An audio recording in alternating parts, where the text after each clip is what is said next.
Nama Anies Baswedan memuncaki elektabilitas teratas dalam survei calon kepala daerah khusus Jakarta yang dirilis oleh Saiful Mujani Research Center atau SMRC dalam simulasi dua nama. Anies unggul meski disimulasikan melawan Ridwan Kamil hingga simulasi melawan Basuki Cahayapurnama. Seberapa angka elektabilitas ini bisa bertahan hingga pencoblosan di November mendatang? Akankah jumlah partai politik pengusung akan bisa linier dan mampu mendongkrak keterpilihan seorang calon? Dan untuk membahasnya sudah bersama kami dua orang narasumber, ada Direktur Eksekutif SMRC Denny Irvani dan juga Waketum Partai Amanat Nasional Viva Yoga Mauladi. Assalamualaikum, selamat sore Mas Denny, Bang Viva Yoga.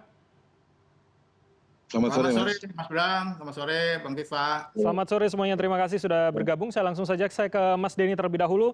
Dalam survei Anda begitu, Mas Denny, Anies 42,8, RK 34,9 dalam simulasi dua nama. Artinya kalau kemudian survei ini dilakukan sebelum deklarasi masing-masing begitu ya, pun kemudian Anies belum, seberapa ini bisa bertahan begitu hingga November mendatang atau akan sangat mudah berubah angkanya? Ya, terima kasih Mas Bram. Jadi survei yang dilakukan oleh SMRC pada pertengahan Agustus ya, persisnya 8 sampai 12 Agustus yang lalu menunjukkan memang Ridwan Kamil pada waktu itu mendapat dukungan yang relatif lebih tinggi dibanding Ridwan Kamil dengan selisih sekitar 8 poin ya. Pertanyaan apakah itu akan bisa bertahan begitu? Karena pada saat itu survei dilakukan sebelum pencalonan oleh partai politik.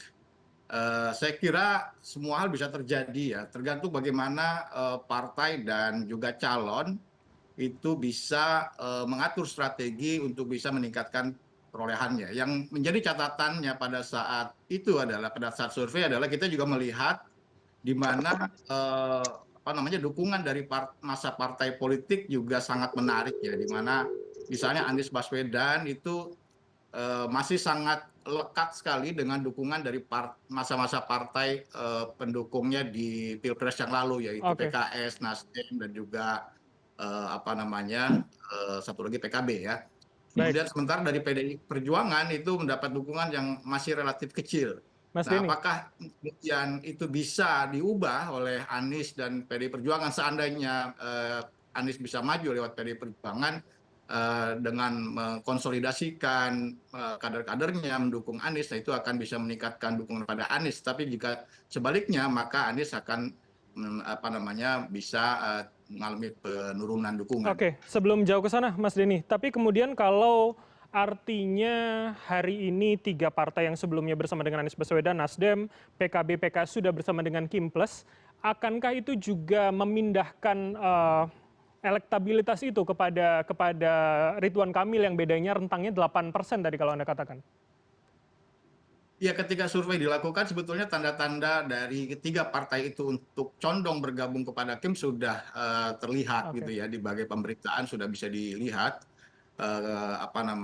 namun terlihat kemungkinan split ticket voting pada pemilih-pemilih partai itu juga masih cukup besar. Artinya ada kemungkinan pemilih-pemilih partai itu tidak serta-merta juga akan mendukung calon yang diusung oleh partai tersebut, seperti misalnya PKS yang sangat solid mendukung Anies Baswedan sehingga mencapai 94%. Tentu ada tantangan tersendiri bagi PKS, apakah bisa memindahkan dukungan yang sebesar itu dari Anies Baswedan kepada Ridwan Kamil. Begitupun dengan PDI Perjuangan. Baik, oke. PR-nya masih di situ begitu ya. Saya ke Bang Viva terlebih dahulu. Jadi Bang Viva, kalau kemudian dikatakan ada split ticket voting yang juga belum terselesaikan atau bisa menjamin begitu ketika partainya pindah, suaranya juga pindah. Jadi Ridwan Kamil Suswono, Kim Plus, Koalisi Jakarta Maju begitu akan bagaimana menyikapi dengan adanya satu calon lagi kalau nanti Anies Baswedan pun akan bisa mendaftar atau calon PDIP mendaftar di esok? Bang Viva. Bagi Partai Koalisi Indonesia Maju Plus, kami siap untuk melakukan kompetisi di Pilkada Daerah Khusus Jakarta. Siapapun kompetitor kami siap untuk berkompetisi secara demokratis di Pilkada Daerah Khusus Jakarta. Apakah itu Mas Anies, Mas Ahok, ataupun yang lainnya. Karena kami yakin dengan adanya komposisi Koalisi Indonesia Maju ditambah dengan partai-partai yang dulu menjadi basis konstituen dari pasangan calon yang lain bergabung di Koalisi Indonesia Maju, maka pasti kita akan mendapatkan basis konstituen tambahan dan dapat meningkatkan elektoral pasangan calon. Pun Kalau tidak kemudian 100% ya Bang Viva? hasil lembaga survei menyatakan bahwa tingkat popularitas dan tingkat elektabilitas sekian itu masih bersifat sementara karena hal itu bisa berubah seiring dengan waktu dan perubahan serta dinamika masyarakat. Kita mengingat perubahan-perubahan dalam hasil lembaga survei itu menjadi penting karena ini menjadi ukuran dari partai politik untuk mempertimbangkan secara rasional strategi kampanye dalam rangka untuk meningkatkan elektoral. Oke. Tapi intinya bahwa kita merasa yakin dengan adanya komposisi Koalisi Indonesia Plus, insya Allah ada tambahan suara, tambahan basis konstituen untuk memperlebar suara dan kita akan terus berjuang keras agar proses komunikasi ini bisa berjalan dan Ridwan Kamil Suswono bisa menambah suara untuk menang di daerah khusus Jakarta, siapapun kompetitor kita. Baik, oke. Kami mendapatkan pesan Anda. Jadi Mas Denny artinya kalau kemudian dengan komposisi 12 partai politik pada Kimples begitu, seberapa kemudian itu bisa mendongkrak atau kemudian linear begitu untuk menutup rentang 8% dalam survei Anda, Mas? Ya tentu itu kekuatan dari Kimples ya, didukung oleh banyak partai. Kalau bisa mengkonsolidasikan pemilih partai secara baik, itu akan bisa dapat nilai tambah gitu ya bagi Kimples, bisa menaikkan Ridwan Kamil misalnya yang saat ini masih di bawah Anies Baswedan.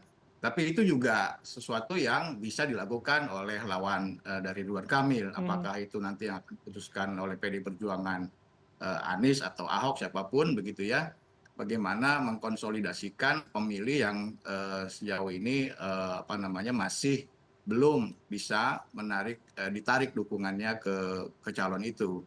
Dan jangan lupa dukungan juga bervariasi kan, bukan hanya dari sisi masa pemilih partai tetapi juga dari aspek-aspek demografis di mana kekuatan calon tertentu dibanding calon yang lain, dari sisi gender, dari sisi pendidikan, dan juga generasi dan seterusnya. Maka itu saya kira adu strategi antara kedua calon itu yang akan sangat menentukan hasil pilkada. Mas, kalau kemudian kita hari ini coba berandai begitu ya Mas Denny, ada RK dengan Suswono, kemudian Anies dan PDIP, siapapun kemudian pasangannya.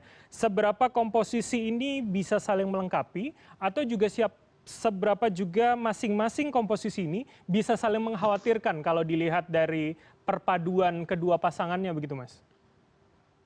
Iya, kalau kita lihat satu-satu ya, RK dengan Suswono, masuknya Suswono dari PKS ke RK tentu buat RK merupakan suatu keuntungan tersendiri karena Suswono berasal dari partai terbesar di Jakarta, yaitu PKS, dan diharapkan tentu seperti kata Bang Viva tadi bisa menjadikan nilai tambah buat RK. Begitupun dengan calon yang lain, terutama saya meng-highlight Anies ya, karena Anies dapat dukungan yang sangat signifikan dalam survei dan itu juga sudah terkonfirmasi dari 2 kali dia ikut pemilihan baik itu pemilihan gubernur di 7 tahun yang lalu maupun pemilihan presiden dapat suara yang sangat signifikan. Kalau misalkan Anies kemudian didukung oleh PDI Perjuangan, tentu PD Perjuangan yang sejauh ini tidak beririsan dengan Anies, kalau bisa dimaksimalkan dukungan dari PD Perjuangan itu akan menjadi nilai tambah juga. Gitu ya. Jadi tapi antara PD kuncinya Perjuangan adalah dan PKS juga jadi sangat penting konsolidasi kedua masa partai tersebut. Oke, tapi kuncinya adalah cagup yang memang berbeda entitas begitu ya dari PDIP. Artinya ketika PDIP akan mencalonkan Ahok, apakah di situ akan juga punya nilai tambah atau daya saing dengan RK Suswono begitu Mas Denny? Ya kalau kita lihat data saja, Ahok memang walaupun dia dapat dukungan yang masih sangat signifikan, tetapi kalau dibandingkan dengan Anies, memang masih di bawah Anies gitu ya. Dan kita tahu Ahok punya hambatan elektoral dari sisi resistensi yang masih cukup besar kepada Ahok terkait dengan resistensi dari kelompok Islamis terutama itu masih belum pudar. Nah itu menjadi tantangan tersendiri, lebih memudahkan sebetulnya kalau yang maju adalah Anies, dan itu sudah terbukti dalam pilgub yang lalu begitu ya. Oke, baik. Saya ke Bang Viva kalau begitu. Jadi Bang Viva, dengan kemudian komposisi 12 partai politik, Kimplas yang cukup besar begitu kuotanya hari ini, akankah kemudian ya sudah pede saja dengan itu, atau kemudian akan bisa merubah strategi ketika akan ada calon Anies dan juga PDP nantinya? Bagi koalisi Indonesia Maju Plus, saya katakan lagi, siapapun kompetitor di Pilkada Daerah Khusus Jakarta, itu adalah bagian dari proses demokrasi, dan kami siap untuk berkompetisi secara sehat dan demokratis. Dari sisi kalkulasi sosiologis dan politik, tambahan dari partai-partai yang memiliki basis konstituen ini akan menambah jumlah perolehan suara, menambah jumlah basis konstituen, sehingga diharapkan proses untuk melakukan konsolidasi partai-partai politik pendukung Ridwan Kamil Suswono ini bisa efektif bekerja menjadi mesin partai peraih suara, dan kita akan melakukan untuk pembangunan komunitas-komunitas pendukung relawan-relawan dalam rangka untuk semakin memperbesar basis konstituen dukungan.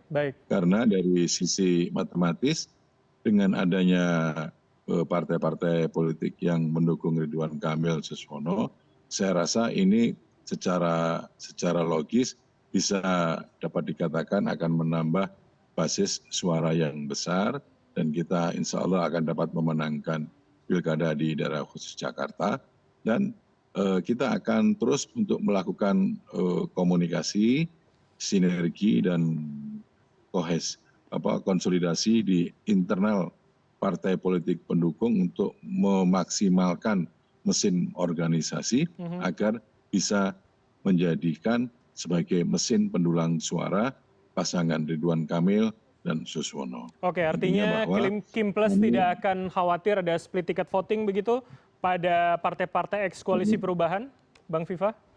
Ya, kami menyatakan bahwa siapapun pasangan calon kami terima dengan tangan terbuka, dan kita akan melakukan kompetisi secara demokratis sebagai bagian dari proses demokrasi, dan kita akan berupaya keras untuk terus memaksimalkan mesin-mesin organisasi sebagai mesin pendulang suara ini terus bekerja sampai bulan November 27 nanti, dan kita akan bisa melihat hasilnya insya Allah dengan kerja keras, dengan tingkat komunikasi yang efektif pada hari ini, kita akan bisa memenangkan Pilkada Daerah Khusus Jakarta. Baik, oke. Kami publik akan menunggu dan melihat bagaimana dinamika ke depan, terutama pada pendaftaran 27 hingga 29 esok.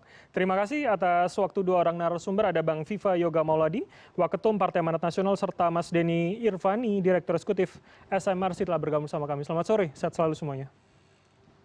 Selamat sore.